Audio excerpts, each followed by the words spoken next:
Do you want to make a super high, glossy, detailed Death Trooper helmet? Well, let me show you how. Hi everybody, welcome back to the channel. My name's Luke, and in this video I'm going to be taking you through how I made this Death Trooper helmet. From all the paints that I used, the weathering, the visor, etc, blah, some files here and there. This is a pretty detailed helmet, as you can see by all of the details and the greeblies, consisting of about 15 pieces, all up, all glued and put together. So without further ado, let's move on to finding some files for the helmet. Alright, so for the files, I'm actually going to be using NTX 3D's files off of Wireframe 3D. Now, the reason for this is I've had these files for a very long time, about a week after they were released. Mostly because the renders for this thing are absolutely insane. You can see how much detail is in this, and it also has a bunch of the internal details. When models have internal details like this, you know they're going to be good. So I'm actually going to be using these files just as I've already had most of the parts printed, and they've been sitting in a box for about a year and a bit now. Another great option, if you didn't want to go with those files, is using DO3Ds. Now, DO3Ds is pretty much the exact same, just with none of the internal details. It's got all the little bits and pieces that we need that are all super detailed, all separated, making it really, really easy to, say, resin print or FDM of your choice, and also makes the sanding process a lot easier.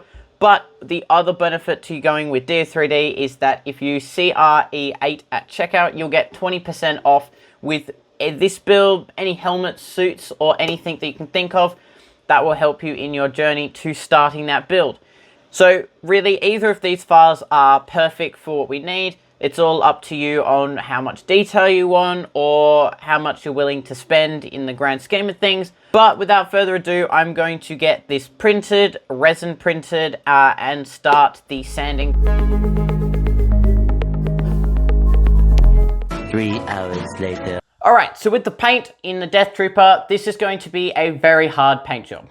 Now, it's not really hard in terms of complexity, but it is really hard to get that super high gloss without any dribbles, runs, and making it look super, super, super clean. So the one thing I'm going to say before we start anything, make sure you use a tack cloth. We're going to be removing all the dust that's on these parts, making sure there's nothing on there so that they don't get trapped in our black, our clear coat Alumoluster, to have the highest quality finish. Second thing I'm going to say is you need to take your time.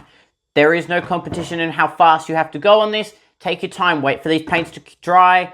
Make sure you're putting down nice coats, even coats, even though I probably don't follow that when I paint, but I'm going to tell you it anyway. So this reference image here is by the 501st. This is the Death Trooper color scheme of our gloss black, our flat black, our metallic blue gray, and our Alumoluster. In order of these paints is the order that I have done it. I'm trying a new method. Instead of me talking about the paints and then me doing a time lapse of me painting, I'm going to be combining the two into one. So our first paint to put down is our Elasa Black Chrome. Now, any 2K high gloss or gloss black in an aerosol or any high gloss clear paint is going to do what we need. This gloss black is meant obviously for the whole helmet and also is going to favor with our Alumoluster.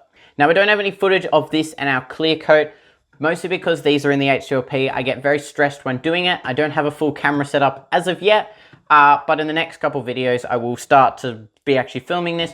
But it is the same principle as an aerosol, just in an HVLP. Take your time and don't stuff up. Yeah.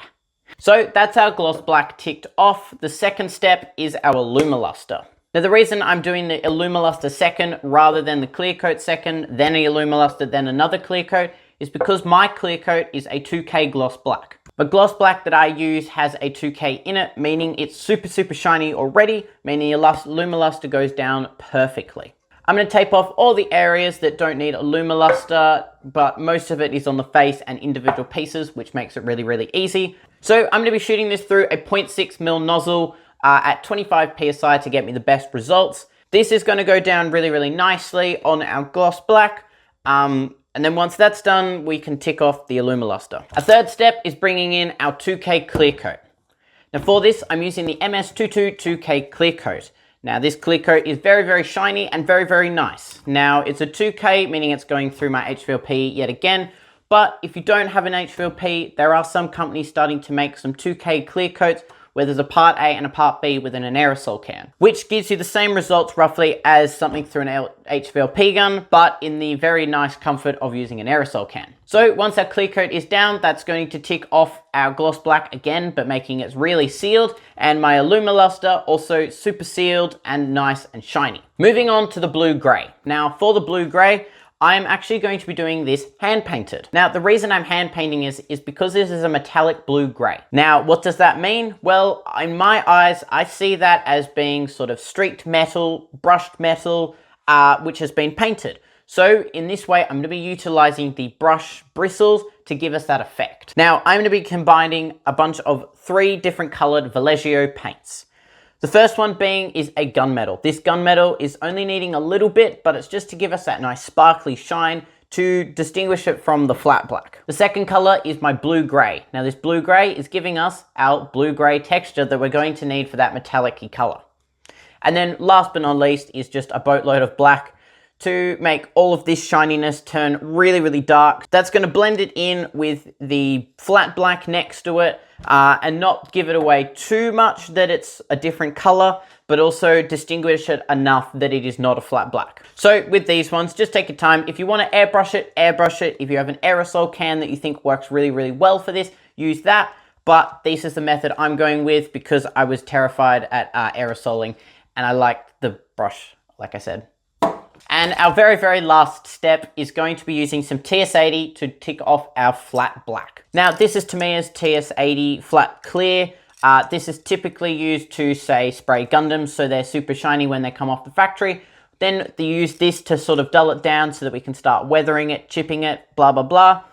This looks really, really amazing and it works really well over our 2K and flattens that out to basically our flat black. Now I'm just doing 1 coat of this. It doesn't really need any more. It goes down quite thick. It'll sort of bubble and it will fog up and you'll be like, oh, I've stuffed it. But you don't, you just let it dry and trust the process and it'll turn out amazing. So I'm gonna be taping off the Alumoluster and our gloss black sections, but we are going to be wanting to flat clear our blue gray and our flat blacks. And then that pretty much does it for all the paint. We'll get on to doing some of the weathering for the weathered Alumoluster look, and we'll get onto the lens after the whole helmet has been painted. Once everything has been flat and the Alumoluster has cured with the clear coat, our last step is to now weather it. Now, this is my Iron Man helmet. This is a pristine version. This is what the Alumoluster will look like once it is straight off. It's been straight clear coated, but we want to change it to something a little bit like this, where it's been weathered, there's bits of scratches through it,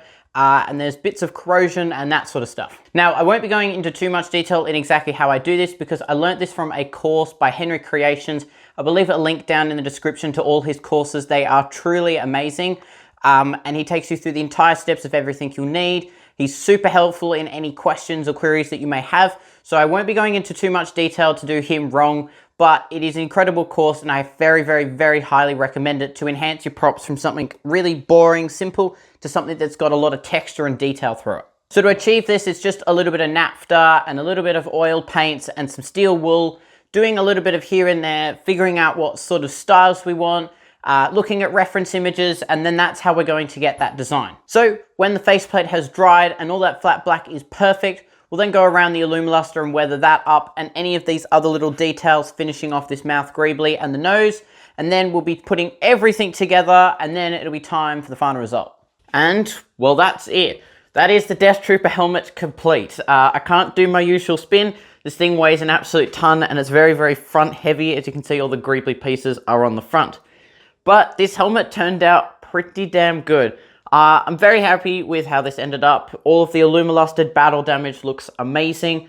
Different weathering techniques between our metallic-y grey blue to our flat black looks really, really good. There's not much of a difference, but there's enough that you can sort of see a little difference. All the flat black around the back and that gloss shine just up on the dome looks incredible. Now, there are definitely imperfections. Just around the back, there's some little dribbles, some bits and pieces that maybe got a little bit hazy, but in the grand scheme of things, this thing is above anything I have probably ever built. It probably stands alongside my Ant-Man helmet, which I'm very, very proud of, but still, this thing turned out amazing. So I definitely might be redoing some little bits and pieces here and there, but I do have an upgrades video coming for this exact helmet within maybe the next month or so.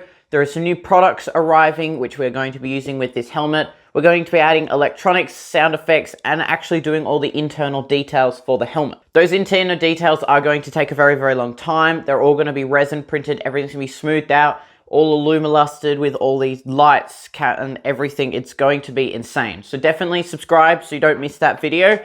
But without further ado, let's head to the final result.